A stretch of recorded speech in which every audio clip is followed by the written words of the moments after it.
Yeah, well, scratch can turn septic out here. Give us a look. No, it's all right.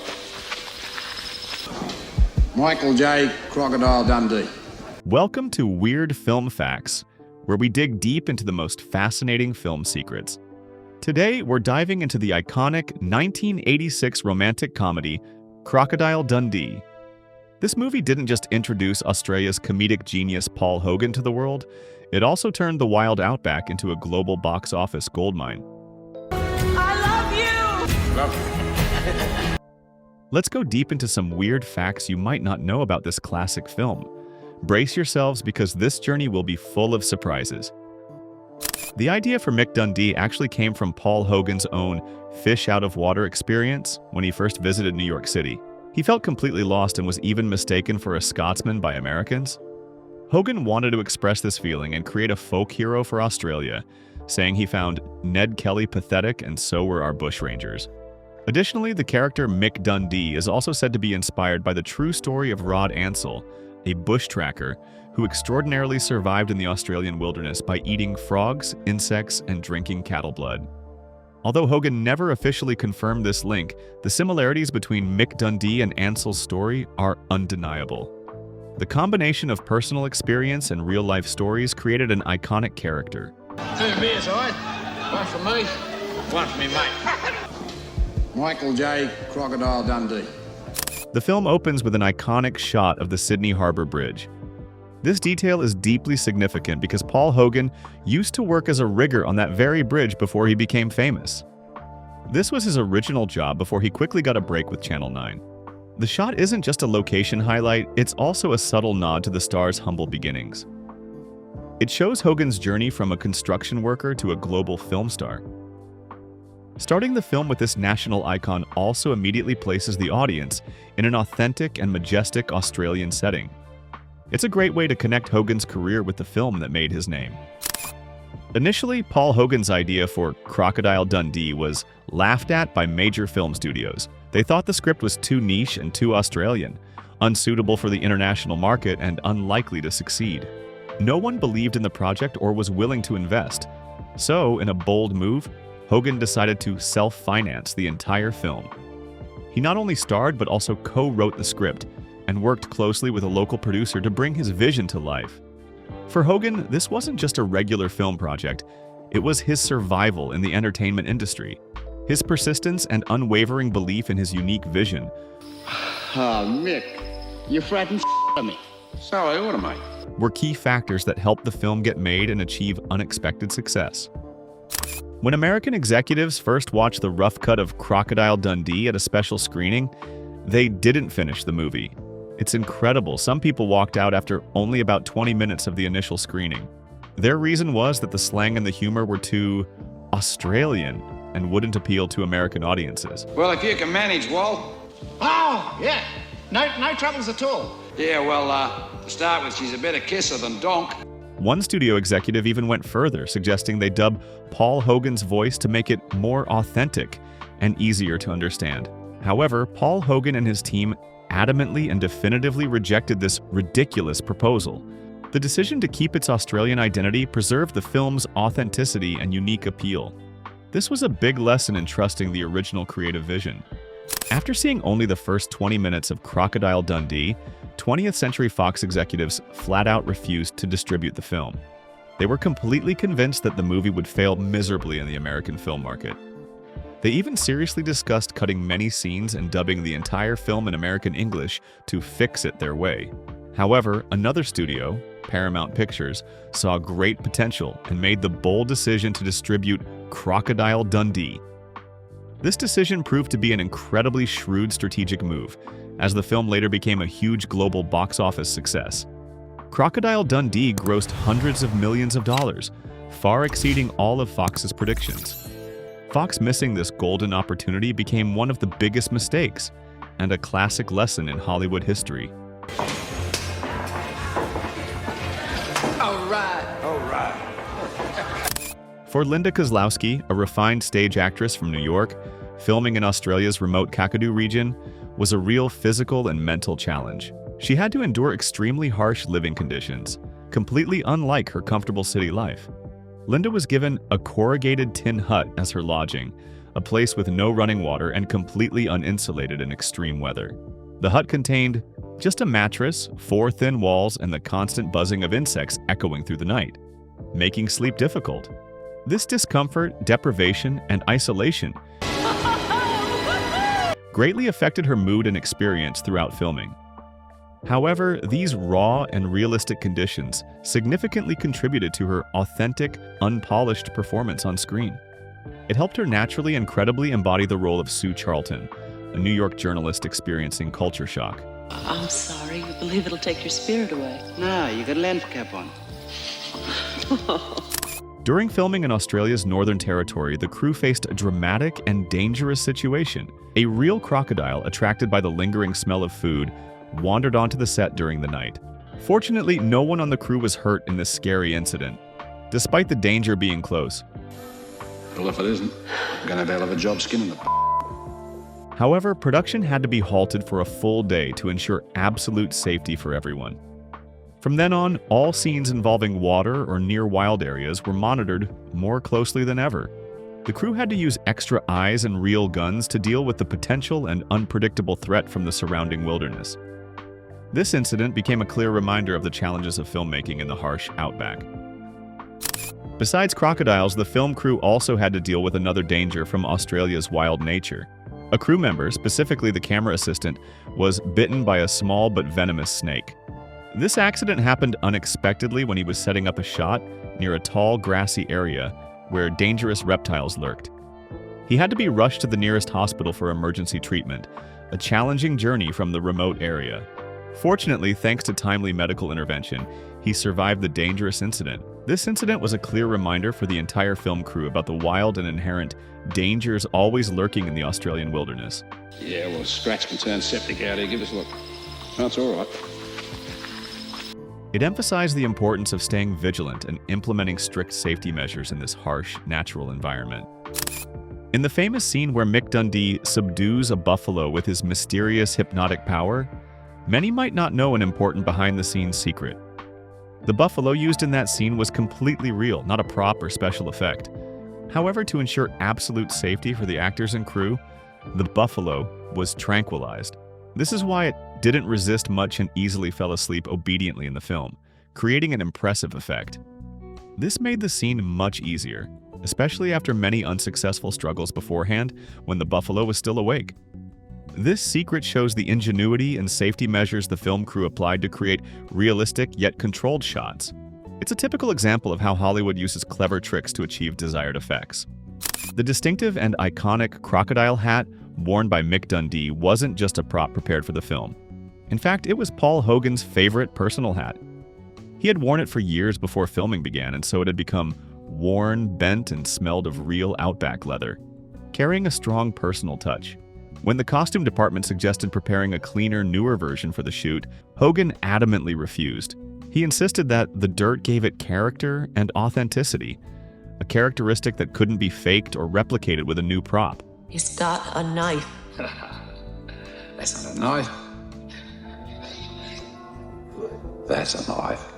This hat was not only a symbol of Mick Dundee, but also a natural extension of Paul Hogan himself.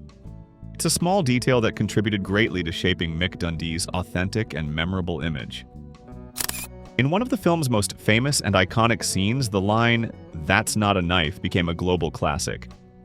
However, there's a fun secret. The large knife Mick Dundee pulls out was actually not a real knife. In fact, to ensure absolute safety on set and for the actors, it was made from rubber or aluminum. Furthermore, the classic and iconic line, "That's not a knife. That's a knife" was entirely ad-libbed by Paul Hogan on the spot. This iconic line was originally not in the original script. This brilliant and unexpected improvisation turned it into a cultural landmark, a phrase quoted and parodied for decades afterward. It's a testament to Paul Hogan's improvisational talent and comedic timing. When the film crew shot scenes in Manhattan, the authenticity of Paul Hogan's performance as Mick Dundee made local people on the streets think it was real. They didn't realize it was just a movie being filmed, believing Mick Dundee was a real person. Passers-by naturally asked Mick Dundee for directions in crowded New York City. Taxi drivers even slowed down to stare at him, curious about this strange man. One tourist seriously asked Hogan for hunting tips, believing he was truly an experienced hunter from the wilderness. Interestingly, Paul Hogan didn't break character. He maintained the Dundee legend even when the cameras weren't rolling. He kept the character's signature demeanor and speech, making people believe even more. This not only proved Hogan's brilliant embodiment, but also the irresistible charm of the Mick Dundee character to the public. The iconic subway ending scene in New York, where Sue and Mick try to reach each other amidst a chaotic crowd, was actually filmed in an abandoned subway station. What's even more special is that this touching scene was directly inspired by Paul Hogan's deep personal memory. He recalled feeling overwhelmed, disoriented, and swept away in the crowd while trying to say goodbye to someone in a crowded Manhattan subway station. He felt completely unable to connect with that person amidst the sea of pushing people and urban noise. This emotional personal experience was skillfully incorporated by Hogan into the script to create a moment that was both romantic and surprisingly authentic. What's up, lady? I gotta talk to that man down the end. I love you! Love you. This scene became one of the film's most memorable and touching sequences, leaving a lasting impression on audiences. Do you find this interesting? Let us know by commenting yes or no, and don't forget to like, share, and subscribe to the channel so you don't miss the next episodes.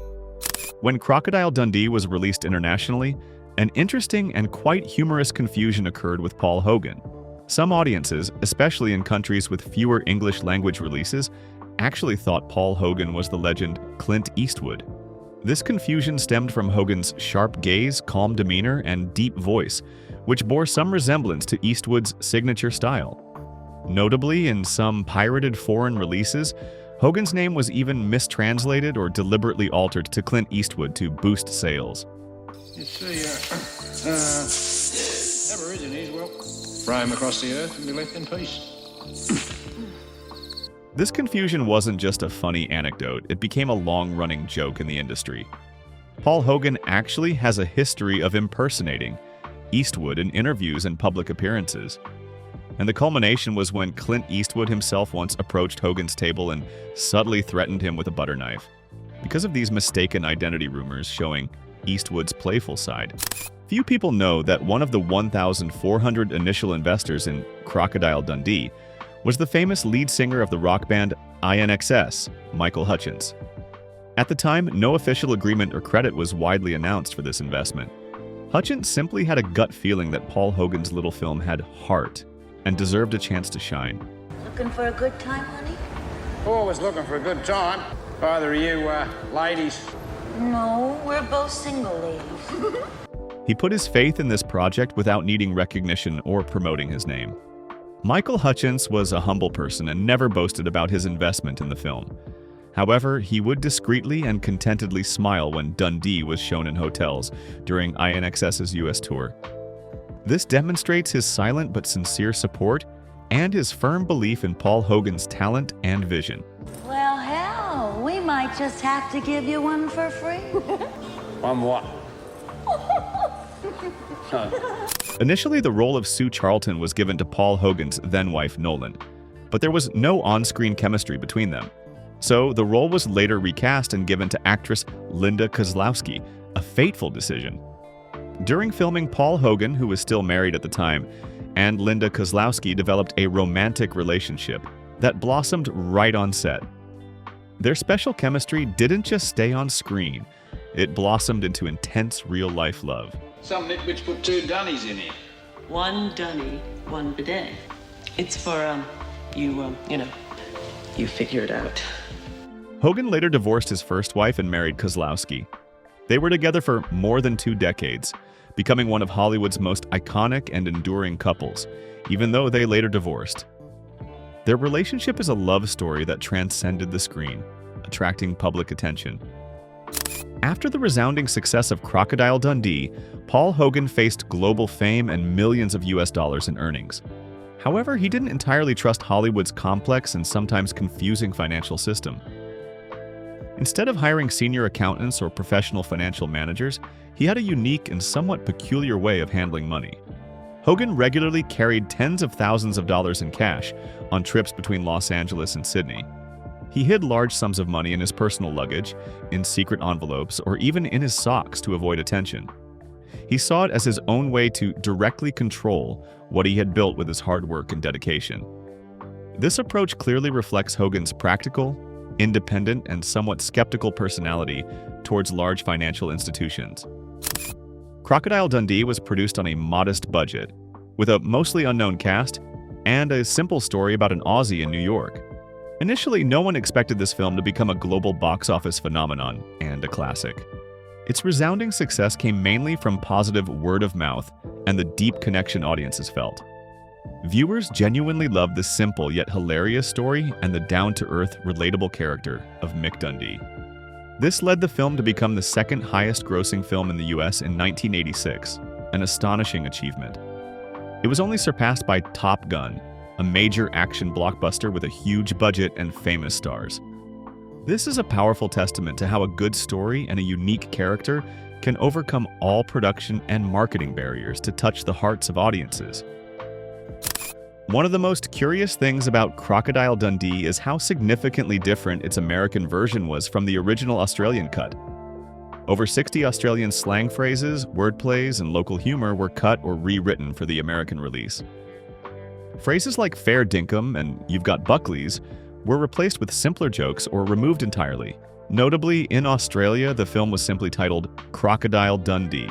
But for the American version, the word crocodile had to have quotation marks and an entirely different logo. This was supposedly so American audiences would know it wasn't another monster movie about a dangerous reptile, referencing the film Alligator released earlier. So we've explored 20 weird and unique facts about Crocodile Dundee, along with a special bonus secret. From unexpected inspirations to thrilling behind-the-scenes situations, this film truly holds many interesting stories. The story of Mick Dundee is not just a cinematic phenomenon, but also a testament to continuous creativity and perseverance.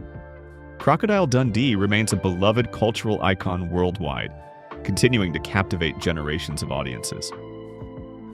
We hope this information has given you a deeper and more comprehensive insight into this classic work. Don't forget to like, share, and subscribe to the Weird Film Facts channel so you don't miss the next exciting episodes.